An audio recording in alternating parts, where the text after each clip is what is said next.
আমরা অ্যাক্টিভ থেকে প্যাসিভ এটা পরিবর্তন করে শিখব না। আমরা শিখব কি যে অ্যাক্টিভের বাক্যগুলো গঠন করা হয় টেন্সের স্ট্রাকচার শিখব, প্যাসিভের বাক্যগুলো কিভাবে গঠন করা হয় সেই স্ট্রাকচার শিখব। তো অ্যাক্টিভের টেন্স 12 প্রকার, মতান্তরে 16 প্রকারও আছে, কিন্তু প্যাসিভের টেন্স কত প্রকার এটা আমরা অনেকেই জানি না। প্যাসিভের টেন্স হচ্ছে 9 প্রকার। তো আমি আজকে তোমাদের প্রেজেন্ট ইনডিফিনিট টেন্স, প্যাসিভের প্রেজেন্ট ইনডিফিনিট টেন্সের স্ট্রাকচার কি এবং এটা ট্রান্সলেশন করে শেখাবো। তাহলে ওই প্রেজেন্ট ইনডিফিনিট টেন্সের বাক্যগুলো তুমি প্যাসিভে গঠন করতে পারবে। তোমাকে অবজেক্ট সাবজেক্ট, অবজেক্টকে সাবজেক্ট করতে হবে, সাবজেক্টকে অবজেক্ট করতে হবে, টেন্স হচ্ছে সাহায্যকারী ভাব বসাতে হবে, মূল ভার্বের পাস্ট পার্টিসিপল ফর্ম বসাতে হবে। এত সূত্র জেনে দরকার নেই। এখন তুমি ইংরেজি শিখতেছো নাকি তুমি গণিত শিখতেছো? যে সাবজেক্ট প্লাস ভার্ব প্লাস অমক প্লাস কমক, আমার মনে হয় এটা তোমরা গণিত শিখতেছো। এটা ভাষা শেখার কৌশল না। আমরা ভাষা শিখবো কিভাবে? যে চিঠি, সে চিঠি লেখে, কোন ভয়েস? Active voice. কারণ কি? হি, এই সাবজেক্টটা নিজে কাজ করতে পারবে, সুতরাং এটাকে অ্যাক্টিভ ভয়েস। সাবজেক্ট যখন নিজে কাজ করবে তখন সেটা অ্যাক্টিভ ভয়েস, সাবজেক্ট যখন নিজে কাজ করতে পারবে না তখন সেটা কোন ভয়েস? Passive voice. তুমি বলো তো, সে চিঠি লেখে, কোন ভয়েস? Active voice. কেন? এই সে কাজ করতে পারে। সাবজেক্ট যখন সক্রিয় থাকবে তখন সেটা হবে অ্যাক্টিভ ভয়েস। অ্যাক্টিভ মানে সক্রিয়।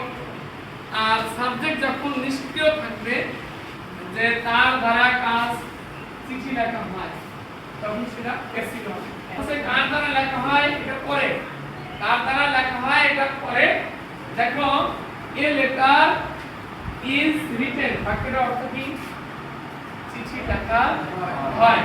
এখন যদি বলি he writes a letter, he writes a letter, সে চিঠি লেখে। এটা হচ্ছে অ্যাক্টিভের বাক্য। কিসের বাক্য? কেন? এই হিটা নিজে কাজ করতে পারে, ব্যক্তি সক্রিয় একটা সাবজেক্ট। আর এখানে বলা হলো চিঠি লেখা হয়, এটা সাবজেক্টটা প্যাসিভ বা ইনঅ্যাক্টিভ। ঠিক আছে, সাবজেক্ট নিজে কাজ করতে পারতেছে না। এখন আমরা বাক্যকে ট্রান্সলেশন করতে পারি, তবে আমাকে বাক্য প্রথমে দেখতে হবে যেটা অ্যাক্টিভের বাক্য না প্যাসিভের বাক্য। যদি অ্যাক্টিভের বাক্য হয়, অ্যাক্টিভে 12 প্রকার টেন্সের স্ট্রাকচারের মধ্যে আমি ফেলে দেব। যদি প্যাসিভের বাক্য হয়, প্যাসিভের 9 প্রকার টেন্স। প্যাসিভ টেন্স কত প্রকার? 9 প্রকার। কয় প্রকার? 9 প্রকার। আমরা প্যাসিভের টেন্স যে 9 প্রকার, এটা আমরা মাধ্যমিক সেকশনে কোনো বইয়ে আমরা পাই নাই। আসলে এই যে গ্রামার বইগুলো, যারা গাইড বই, এরা ছাত্রছাত্রীদের ভাষা শেখার ক্ষেত্রে 1 নম্বর বাধা। কেন? আমি তোমাদের একটু বলি। এই যে বলা হচ্ছে হি রাইটস এ লেটার, বইয়ের মধ্যে দেওয়া আছে, অনেক বইয়ের মধ্যে এরকম শখ দেওয়া আছে, এরকম দেওয়া আছে। তার মানে হি ইটস রাইটস, সে ভাত খায়। আমরা শিখি অবজেক্টকে সাবজেক্ট করো, রাইটস। এরপরে টেন্স অনুযায়ী সাহায্যকারী ভার্ব বসাও, নিয়ম অনুযায়ী ইজ বসলো। তারপরে মূল ভার্বে থার্ড ফর্ম প্লাস একটা প্রিপজিশন বাই বসাতে হয় সাধারণত, প্লাস সাবজেক্টকে object, here objective form, here objective form হচ্ছে হিম। এইভাবে ভয়েস শিখে, এইভাবে গ্রামার শিখে তারা মাস্টার ডিগ্রি পাস করার পরেও স্পোকেন ইংলিশে গিয়ে ভর্তি হয়। কিন্তু আমাদের শেখার পদ্ধতিটা যদি একটু ভিন্ন হয়, যে বাবা প্যাসিভের প্রেজেন্ট ইনডিফিনিট টেন্সের স্ট্রাকচার কি? সাবজেক্ট প্লাস এমিদার প্লাস V3, মানে ভার্বের পাস্ট পার্টিসিপল, ভার্বের পাস্ট পার্টিসিপল। এখন তোমার টিচার তোমাকে জানিয়ে দিবে যে কোন বাক্যগুলো আমরা প্যাসিভে গঠন করব, কোন বাক্যগুলো আমরা অ্যাক্টিভে গঠন করব। তাহলে প্যাসিভের নয়টা টেন্সের স্ট্রাকচার তোমাকে জানতে হবে। আমরা আজকে প্যাসিভের প্রেজেন্ট ইনডিফিনিট টেন্স এটা নিয়ে আলোচনা করব এবং বাক্য ট্রান্সলেশন করা শিখব। তুমি বলো, সে ফুটবল খেলে, এটা অ্যাক্টিভ না প্যাসিভ? অ্যাক্টিভ। এবার বলো, ফুটবল খেলা হয়। ফুটবল ইজ না না, আমি ট্রান্সলেশন বলি না, আগে তুমি ধরবা কোন ভয়েস, অ্যাক্টিভে না প্যাসিভ। ফুটবল খেলা হয়, কোন ভয়েস? প্যাসিভ। সাবজেক্টটা কি? ফুটবল। ফুটবল। কাছে নিয়ে এসো, ফুটবল। সাবজেক্টটা কি? প্রেজেন্ট ইনডিফিনিট স্ট্রাকচার কি? প্যাসিভে subject plus addition plus V3 তার দ্বারা কাজ হয়, এটা পরের কথা। থাকতে দেব না, থাকতে নাই। তাহলে ফুটবলের সাথে কি হবে?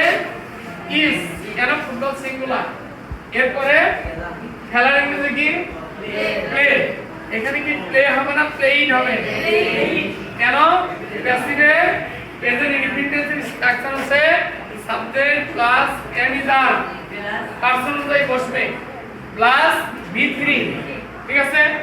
এবার তোমরা দেখো যে আমরা ভয়েস করা শিখি নাই, কিন্তু আমরা প্যাসিভে চেঞ্জ করা তো দূরের কথা, অ্যাক্টিভ থেকে চেঞ্জ করা তো দূরের কথা, আমরা বাক্যগুলো ট্রান্সলেশন করা শিখি। শুনবো, ভাত খাওয়া হয়। এদিকে শুনো, ভাত খাওয়া হয়, এটা অ্যাক্টিভ না প্যাসিভ? প্যাসিভ। ভাত খাওয়া হয়, তাহলে প্যাসিভের কোন টেন্স? ইনডিফিনিট। Present indefinite. এবার ট্রান্সলেশন করো তো। ভাত খাওয়া হয়, হ্যাঁ। Rice eaten, rice is eaten. Eaten. দেখছো? তাহলে আমার বাক্য ট্রান্সলেশন করা, আমি যেটা শিখতে পারবো ট্রান্সলেশন করতে পারবো, ওইটাই করব, নাকি আমি ওই বাক্যের শুধু পরিবর্তন করব? আমি ট্রান্সলেশন শিখতে পারি, এটা আমি করতে পারবো না? হ্যাঁ। এখন কে পারে? ভাত খাওয়া হলো, কে পারবে? ভাত খাওয়া হলো। আগে বলো কোন ভয়েস? প্যাসিভের পাস্ট ইনডিফিনিট। প্যাসিভের পাস্ট ইনডিফিনিট। এবার ট্রান্সলেশন করো। Rice was eaten. Rice was eaten. Eaten. Good. যে কন্টিনিউয়াস টেন্সে শুধু একটা বিইআইএনজি বিং বসাতে হবে। কন্টিনিউয়াস টেন্সে বিং। যদি present indefinite present continuous tense হয় তাহলে are being, is being, are being. Past continuous was being, were being. Future continuous shall be, will be being. Good. আগে টেন্স আমাদের ধরা শিখতে হবে। এবার বলো, ভাত খাওয়া হচ্ছে, মেয়েদের মধ্যে থেকে। আবার আমি ট্রান্সলেশন আগেই করতে বলি নাই, কারণ তোমরা অনেক এক্সপার্ট হয়ে গেছে, শুধু আমাদের শেখার পদ্ধতিটা একটু ভিন্ন, তাই না? আমি ট্রান্সলেশন করতে বলি নাই, আমি আগে বলছি যে এটা কোন ভয়েস, অ্যাক্টিভ না প্যাসিভ। ভাত খাওয়া হচ্ছে তার মানে চলমান, তাহলে কোন ভয়েস? Passive voice. এবার এটা ট্রান্সলেশন করো। Rice is being eaten. Good. Rice is being eaten. এবার বলো, ভাত খাওয়া হচ্ছিল। রাইস ওয়াজ এটা প্যাসিভ। এটা প্যাসিভ। আগে ভয়েসের নাম বলবা, তারপরে ট্রান্সলেশন করবা। Rice was being eaten. বসো। ভাত খাওয়া হতে থাকবে। আমরা ঘুরে ঘুরে একজনের কাছে যেতে চাচ্ছি না, একটু নতুন মুখ দেখতে পাই। ভাত খাওয়া হতে থাকবে, থাকবে। তাহলে এটা ট্রান্সলেশন করো। Rice will be being eaten, rice will be being eaten. Eaten. অর্থাৎ ইনডিফিনিট টেন্সের সাথে বিইআইএনজি বিং বসিয়ে দেব, তাহলে সেটা কন্টিনিউয়াস টেন্স হয়ে যাবে। ওকে, বুঝছো কিনা?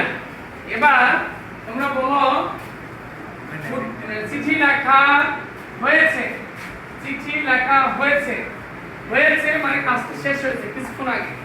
এটা কোন ভয়েস হবে, কে বলতে পারে? চিঠি লেখা হয়েছে, প্যাসিভ।